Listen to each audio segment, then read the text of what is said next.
Bismillahirrahmanirrahim. Assalamu alaikum. Ninth class. How are you? Hope you all are fine. Today we are going to start our exercise MCQs. MCQs में first MCQs देखेंगे आप. MCQs number 1. Members of the same species living in the same place at the same time make a. तो जो same species के जो members होते हैं वो अगर एक ही जगह पर एक ही वक्त में रह रहे हों तो वो पॉपुलेशन कहलाता है. ठीक है. नेक्स्ट है हमारे पास if a scientist is studying the methods of inserting human insulin gene in bacteria which branch of biology may this B.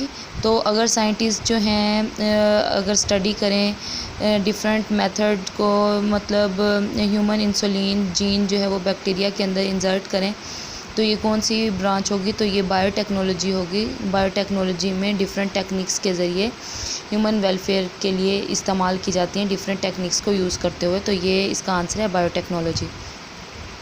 Third one MCQ है हमारे पास. Which one will be the correct sequence of the level of organisation of life. तो ये बताएं कि कौन सा correct sequence है ऑर्गेनाइजेशन ऑफ लाइफ का. हमने लेवल ऑफ ऑर्गेनाइजेशन को देखा था. उसमें सबसे पहले हमारे पास था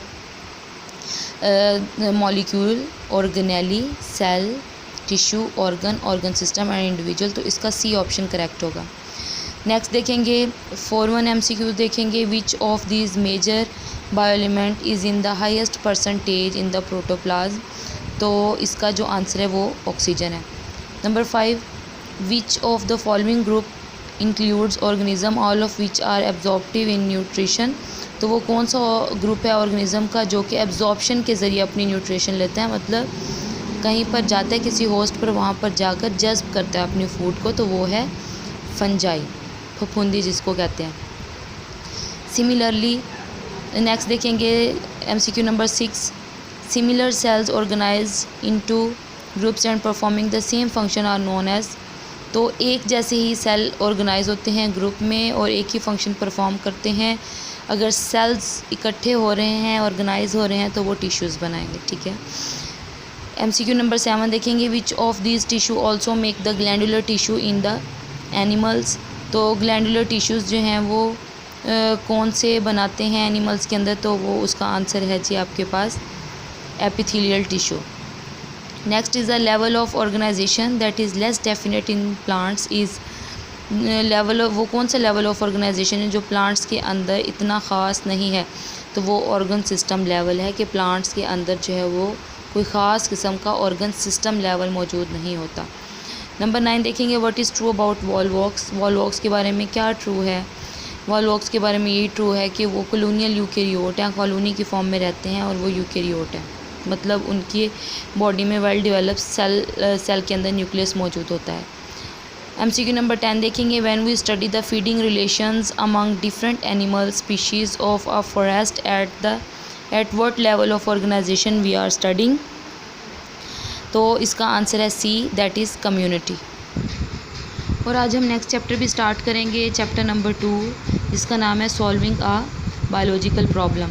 तो बायोलॉजी के अंदर जो प्रॉब्लम्स होती हैं उनको किस तरह से सॉल्व किया जाता है ये हम देखेंगे चैप्टर नंबर 2 में. कि साइंटिस्ट जो है डिफरेंट जो टेक्निक्स वगैरह, डिफरेंट जो सर्चेज़ वगैरह में प्रॉब्लम्स आती हैं, बायोलॉजिस्ट उनको किस तरह से सॉल्व करते हैं. तो ये हम इस चैप्टर में देखेंगे कि कोई भी अगर प्रॉब्लम आ जाती है, किसी भी तरह की जो प्रॉब्लम आ जाती है उसको किस तरह से सॉल्व किया जाता है. तो ये देखेंगे बायोलॉजिकल प्रॉब्लम. तो इस चैप्टर के सबसे पहले आप डेफिनेशन देखेंगे बायोलॉजिकल मेथड की. बायोलॉजिकल मेथड की डेफिनेशन आप यहाँ से करेंगे. The scientific method in which biological problems are solved is termed as the biological method. तो साइंटिफिक मेथड जिसके अंदर बायोलॉजिकल प्रॉब्लम्स को सॉल्व किया जाता है साइंटिफिकली, जब बायोलॉजी की प्रॉब्लम्स को सॉल्व किया जाए तो उसको कहते हैं बायोलॉजिकल मेथड. मतलब बायोलॉजी का मेथड इस्तेमाल करते हुए बायोलॉजिकल प्रॉब्लम्स को सॉल्व किया जाए तो उसको कहा जाता है बायोलॉजिकल मेथड. ठीक है. तो बायोलॉजिकल प्रॉब्लम्स क्या हैं?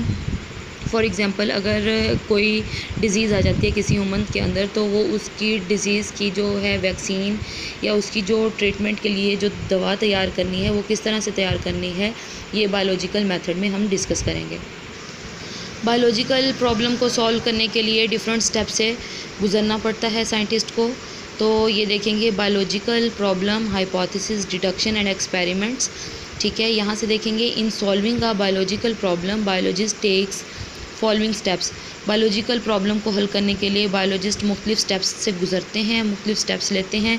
नंबर 1 है recognition of the biological problem, मतलब पहले सबसे पहले उस जांचना कि प्रॉब्लम है क्या। ठीक है, उसके बाद ऑब्ज़र्व करना, ऑब्जर्वेशंस मुशाहिदात करना, हाइपोथेसिस फार्मूलेशन, कोई मफरूज़ा बनाना कि हाँ अगर ऐसा है तो ऐसा हो सकता है। ठीक है, तो जो हाइपोथेसिस है वो रॉन्ग भी हो सकता है। फिर डिडक्शन कायम करना, जो डिडक्शन है वो हाइपोथेसिस से जो लॉजिकल नताइज निकाले जाते हैं इसको डिडक्शंस कहा जाता है। डिडक्शन जो है वो उसको ट्रू कंसिडर किया जाता है जो कि हाइपोथेसिस से रिज़ल्ट्स लिए जाते हैं। एक्सपेरिमेंटेशन में तजर्बात किए जाते हैं। Summarization of result, create tables, graphics etcetera. तो रिज़ल्ट जो है, रिज़ल्ट्स के नताइज निकाले जाते हैं, रिज़ल्ट को जामे किया जाता है।